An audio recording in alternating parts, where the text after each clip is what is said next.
শব্দটি যদি হয় সফলতা কিংবা সার্থকতা, আপনি কোনটি বেছে নেবেন?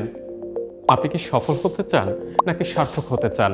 অথবা আপনি কি সফলতা কিংবা সার্থকতার মানে বোঝেন? ভিডিওর শুরুতেই এতগুলো প্রশ্ন করায় হয়তো আপনি একটু বিব্রতই হচ্ছেন, কিন্তু আজকের টপিক আমাদের সফলতা এবং সার্থকতা নিয়ে। ছোটবেলায় হয়তো আপনার বাবা মা আপনাকে জানিয়েছে তোমাকে সফল হতে হবে। হয়তো সেদিন থেকেই আপনি একটি রেসে নেমেছেন, আপনাকে সফল হতে হবে। কিন্তু আপনি জানেন না সফলতা মানে কি কিংবা সার্থকতাই বা কাকে বলে। তবে চলুন আমরা একটু জেনে আসি কাকে সফলতা বলে কিংবা কাকে সার্থকতা বলে। আমি সফল হব নাকি সার্থক হব? যদি সফলতার একটু উদাহরণ টেনে বলতে চাই, তাহলে আমি যে এই মুহূর্তে ক্যামেরার সামনে দাঁড়িয়ে কথা বলছি, একটি কন্টেন্ট মেকিং করছি, এটি যদি সহজভাবে শেষ করতে পারি তার মানে এটি আমার সফলতা, কারণ আমি সুন্দরভাবে সফলভাবে এই কন্টেন্টটি শেষ করতে পেরেছি। আমি যদি আরও একটু সহজ উদাহরণের দিকে যাই, তাহলে একজন চোরের সাথে তুলনা করতে পারি। শুনে হয়তো একটু অবাকই হচ্ছেন যে সফলতার সাথে চোরের কী সম্পর্ক থাকতে পারে, কিন্তু হ্যাঁ, চোরের সাথেও সফলতার বিশাল একটি সংযুক্তি রয়েছে।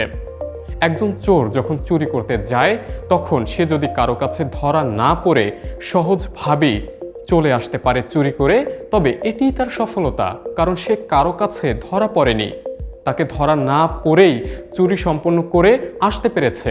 আর এখানেই চোরের সফলতা।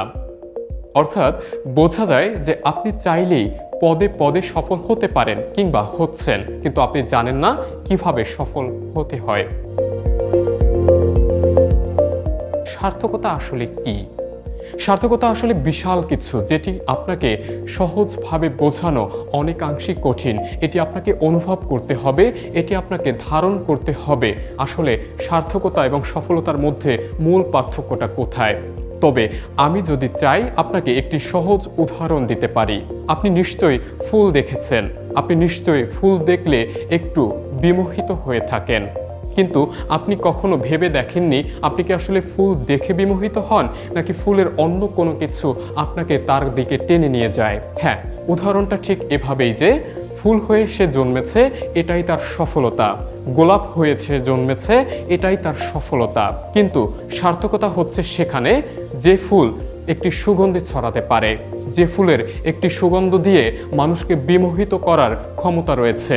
অর্থাৎ ফুল হয়ে আপনি জন্মেছেন, এটা আপনার সফলতা হলেও আপনি যে সুবাস ছড়াচ্ছেন, মানুষকে বিমোহিত করছেন, এটি আপনার সার্থকতা। কারণ আপনি দুর্গন্ধ ছড়িয়ে মানুষকে কোনো কষ্ট দিচ্ছেন না, আপনি একটি সুঘ্রাণ ছড়িয়ে মানুষকে কাছে টানছেন, আকর্ষিত করছেন, আর এটি হচ্ছে সার্থকতা।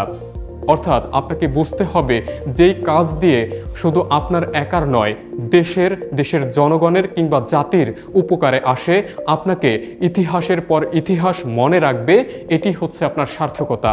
কিন্তু সফলতা কখনোই আপনাকে ইতিহাসের পর ইতিহাস, দিনের পর দিন কেউ মনে রাখেনি, মনে রাখবেও না, মনে রাখার কথাও না।